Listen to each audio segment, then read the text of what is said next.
Shalom, Sape. Perkenalkan nama saya Lucia Idia Marta dari kelas PKK 5 semester 1 dengan NIM 25101050. Program studi Pendidikan Keagamaan Katolik, mata kuliah Ilmu Sosial Dasar. Di sini saya akan mempresentasikan hasil diktat yang telah saya buat dari pertemuan yang pertama, yaitu apa itu ilmu sosial dasar? Ilmu sosial dasar adalah kajian interdisipliner yang membantu mahasiswa memahami gejala dan personal sosial dalam masyarakat.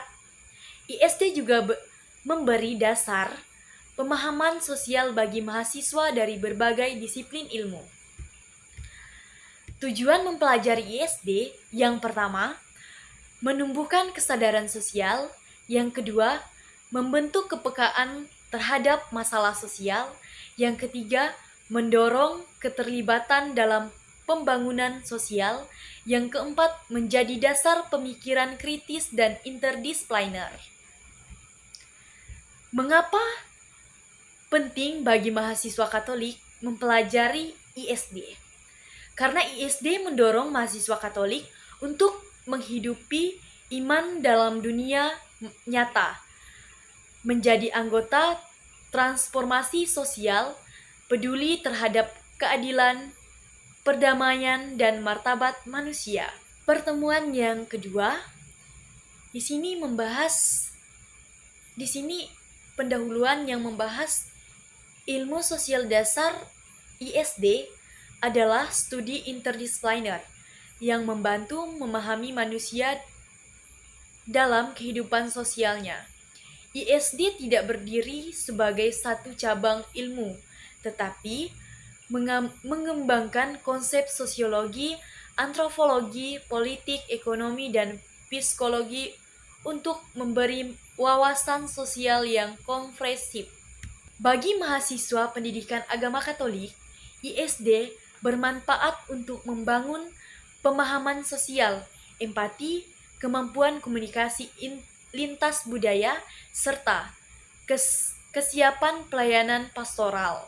ISD juga melatih mahasiswa menjadi agen perubahan yang memperjuangkan keadilan, damai, dan kebaikan bersama. ISD terhubung erat dengan berbagai ilmu sosial seperti sosiologi, antropologi, psikologi sosial, ekonomi, politik, serta teologi pastoral. Integrasi ISD dengan ASD menekankan prinsip martabat manusia, solidaritas, subsidiaritas, keadilan, dan keutuhan ciptaan dalam memahami fenomena sosial. Pertemuan ketiga, ruang lingkup dan cakupan. Definisi ilmu sosial. Ilmu sosial adalah studi tentang masyarakat, hubungan manusia, dan struktur sosial yang mengaruh kehidupan sehari-hari. Di bidang ini melintasi pola sosial, budaya, ekonomi, dan politik untuk memahami bagaimana manusia hidup dan berinteraksi. Di sini ada ruang lingkup dan cakupan ilmu sosial, yaitu ilmu sosial memiliki berbagai cabang utama. Yang pertama, sosiologi. Di sini sosiologi mempelajari struktur sosial, hubungan manusia, dan institusi sosial seperti keluarga, pendidikan, dan agama. Yang kedua, antropologi mengkaji budaya, evolusi manusia, serta kehidupan kelompok melalui etnografi. Yang ketiga, psikologi sosial. Di sini psikologi sosial meneliti bagaimana individu dipengaruhi oleh lingkungan sosial, persepsi, dan interaksi. Yang keempat, ilmu politik menganalisis sistem politik, kekuasaan, teori politik, dan kebijaksanaan publik.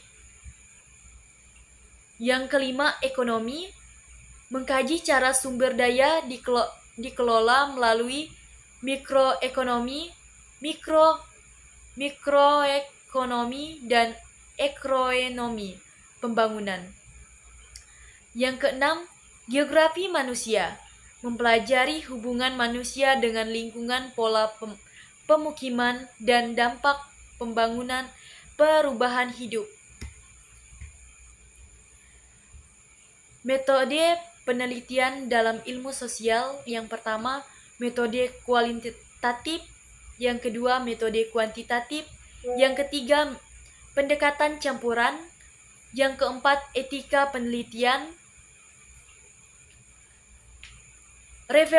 Referensi ilmu sosial dalam pendidikan Katolik, yaitu pemahaman sosial membantu menerapkan ajaran sosial gereja seperti keadilan, solidaritas, dan martabat manusia dalam analisis masalah sosial. Pertemuan 4, norma sosial serta metode penelitian dalam ilmu sosial. Metode penelitian dalam ilmu sosial adalah digunakan untuk mengumpulkan, menganalisis, dan memahami data tentang fenomena sosial. Metode ini terbagi menjadi kualitatif, kuantitatif, dan pendekatan campuran serta selalu mengikuti prinsip etika penelitian. Metode kualitatif yang pertama fokus pada pemahaman mendalam tentang pengalaman dan makna sosial dari perspektif individu atau kelompok. Teknik umumnya, yang pertama, wawancara mendalam, menggali pengalaman personal secara terstruktur. Yang kedua, observasi presifratif, penelitian terlibat langsung untuk melihat perilaku dan dinamika sosial. Yang ketiga, studi kasus, analisis mendalam suatu kasus dalam konteks tertentu. Analisis. Yang kelima, analisis teks atau dokumen, mengkaji isi teks untuk menemukan tema dan pola. Metode kualitatif, yang pertama, menggunakan data numerik dan statistik untuk menemukan pola dan hubungan teknik. Service, mengumpulkan data melalui kontainer dan responder dalam jumlah besar. Eksperimen, menguji hubungan sebab akibat atau variabel secara terkontrol. 3. Pendekatan campuran, mengembangkan metode kualitatif dan kuantitatif untuk menghasilkan pemahaman dan lebih lengkap dan holistik. Yang keempat, etika penelitian. Yang pertama, penelitian harus menjunjung prinsip moral, yaitu informed consent, prinsip mengetahui tujuan penelitian dan bersedia ikut. Pertemuan 6, struktur sosial. Struktur sosial adalah susunan atau pola hubungan antar individu dan kelompok dalam masyarakat dan membantu suatu keteraturan. Struktur sosial menunjukkan bagaimana masyarakat diorganisasikan, bagaimana peran dibagi, serta bagaimana status dan kedudukan ditemukan. Pertemuan yang ketujuh, lembaga sosial. Lembaga sosial adalah sistem norma nilai dan aturan yang dibentuk masyarakat untuk memenuhi kebutuhan hidup dan menjaga keteraturan sosial. Lembaga sosial mengatur perilaku individu sehingga kehidupan bersama dapat berlangsung tertib, stabil, dan humoris. Pertemuan yang ke-9, di sini saya tidak menjelaskan tentang pertemuan yang ke-8 karena pertemuan ke-8 yaitu ujian tengah semester. Jadi saya akan menjelaskan pertemuan yang ke-9 yaitu perubahan sosial. Perubahan sosial adalah proses ketika terjadi pergeseran dalam struktur pola atau cara hidup masyarakat dari waktu ke waktu. Perubahan ini dapat terjadi secara perlahan atau cepat serta dapat membawa dampak positif maupun negatif. Pertemuan yang ke-10, masalah sosial agama dan nilai Katolik dalam membentuk solidaritas sosial. Masalah sosial adalah kondisi yang tidak sesuai dengan nilai dan norma masyarakat sehingga menimbulkan dampak negatif seperti kemiskinan, pengangguran, kekerasan, intoleransi, dan kurangnya kepedulian sosial. Masalah-masalah ini muncul karena faktor ekonomi, budaya, moral, dan perkembangan zaman. Agama berperan penting dalam mengatasi masalah sosial. Agama memberikan pedoman moral, membantu hati nurani, menciptakan perdamaian, serta mendorong solidaritas sosial dengan nilai-nilai etisnya. Agama membantu masyarakat hidup lebih humoris dan saling peduli. Dalam ajaran gereja Katolik, solidaritas sosial sangat ditekankan. Nilai-nilai utama seperti kasih atau cerita, martabat manusia, perhatian pada kaum miskin, keadilan sosial, dan persaudaraan menjadi dasar untuk mengembangkan kepedulian antara sesama. Nilai ini mendorong umat untuk menghargai setiap orang, menolong yang lemah, dan bekerja demi kebaikan sesama. Secara keseluruhan, agama khususnya nilai Katolik menjadi sumber penting dalam membangun solidaritas sosial untuk mengatasi berbagai masalah sosial di masyarakat. Pertemuan yang ke-11, globalisasi dan dampak. Globalisasi dan dampak, proses keterhubungan antar negara yang membuat dunia seolah-olah tanpa batas melalui perkembangan teknologi, komunikasi, transportasi, dan ekonomi. Proses ini mempermudahkan pertukaran informasi, barang, jasa, budaya, bahkan ide-ide baru yang bergerak dengan sangat cepat. Globalisasi membawa sejumlah dampak positif di bidang teknologi dan komunikasi. Masyarakat dapat berinteraksi dan mudah melalui internet dan media sosial.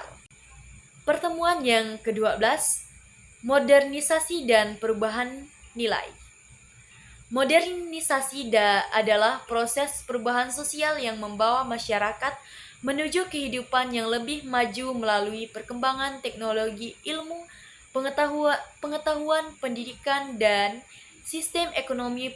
Proses ini membuat masyarakat menjadi lebih rasional, efisien, serta terbuka terhadap inovasi dan cara hidup baru, sehingga seringkali berkembang modernisasi, terjadi perubahan nilai dalam masyarakat. Nilai-nilai tradisional seperti kebersamaan, gotong royong, ketaatan pada adat, dan kehidupan yang sederhana mulai mengalami pergeseran. Masyarakat menjadi lebih individualitas, lebih mengutamakan kepentingan pribadi, serta lebih mengandalkan teknologi dalam aktivitas sehari-hari. Pertemuan ke-13, kelas dan status sosial. Kelas sosial adalah pengelompokan masyarakat berdasarkan kondisi ekonomi seperti pekerjaan, pendapatan, kepemilikan harta, dan tingkat pendidikan. Kelas sosial biasanya dibagi menjadi kelas atas, kelas menengah, dan kelas bawah. Pembagian ini mempengaruhi gaya hidup, kesempatan kerja, kualitas pendidikan, serta akses terhadap layanan sosial. Semakin tinggi kelas sosial seseorang, semakin besar pula peluang dan fasilitas yang dapat mereka nikmati. Sementara itu, status sosial adalah kedudukan atau posisi seseorang dalam masyarakat yang didasarkan pada penghargaan peserta dan pengakuan sosial. Status sosial tidak hanya ditentukan oleh ekonomi, tetapi juga oleh faktor lain seperti profesi, peran sosial, atau peserta. Pertemuan 14. Konflik sosial. Konflik sosial adalah pertentangan, perbedaan, atau benturan kepentingan antara individu maupun kelompok dalam masyarakat. Konflik muncul ketika nilai, tujuan, atau sumber daya yang diperbutuhkan tidak sejalan. Penyebab utamanya dapat berupa perbedaan status sosial, ekonomi, budaya, agama, politik, ataupun ketidakadilan dalam distribusi kekuasaan dan sumber daya. Konflik memiliki dua sisi, negatif dan positif. Secara negatif, konflik dapat muncul karena perpecahan dan ketegangan sosial yang merusak keharmonisan masyarakat. Namun secara positif, konflik dapat menjadi pendorong perubahan sosial, membuka kesadaran akan ketidakadilan, dan mendorong masyarakat untuk mencari solusi yang lebih adil. Dalam kehidupan sosial, konflik tidak bisa dihadiri tetapi dapat dikelola. Upaya penyelesaian konflik meliputi media, negosiasi, kompromi, dan kerjasama. Pertemuan 15. Isu-isu sosial kontemporer. Isu-isu sosial kontemporer adalah berbagai persoalan sosial yang muncul dan berkembang dalam masyarakat metode modern akibat perubahan sosial, teknologi, budaya, ekonomi, dan politik. Isu-isu ini bersifat dinamis karena terus berubah mengikuti perkembangan zaman. Beberapa isu utama yang sering dihadapi masyarakat saat ini antara lain yaitu ketimpangan ekonomi dan kemiskinan. Yang kedua, pengangguran dan buruh. Ketiga, isu lingkungan dan perubahan iklim. Keempat, teknologi dan media sosial. Yang kelima, konflik sosial dan intoleransi. Yang keenam, kesehatan mental. Yang ketujuh, globalisasi dan identitas budaya. Yang kedelapan, ketidakadilan gender. Isu-isu sosial kontemporer ini menuntut kesadaran, empati, serta kerjasama antar individu dan pemerintah untuk mencari solusi yang adil dan berkelanjutan. Kesimpulannya, dari diktat yang telah saya buat, ilmu sosial merupakan bidang studi yang mempelajari masyarakat, interaksi antar individu, dan struktur yang membentuk kehidupan sosial dengan ruang lingkup yang luas seperti sosiologi, antropologi, psikologi sosial, politik, ekonomi, dan geografi manusia. Ilmu sosial membantu kita memahami bagaimana masyarakat berfungsi dalam bagaimana dinamika sosial berkembang dari waktu ke waktu. Dalam penelitian ilmu sosial menggunakan metode kualitatif dan kuantitatif untuk menganalisis fenomena secara mendalam dan objektif. Baik, sekian presentasi diktat dari saya. Terima kasih.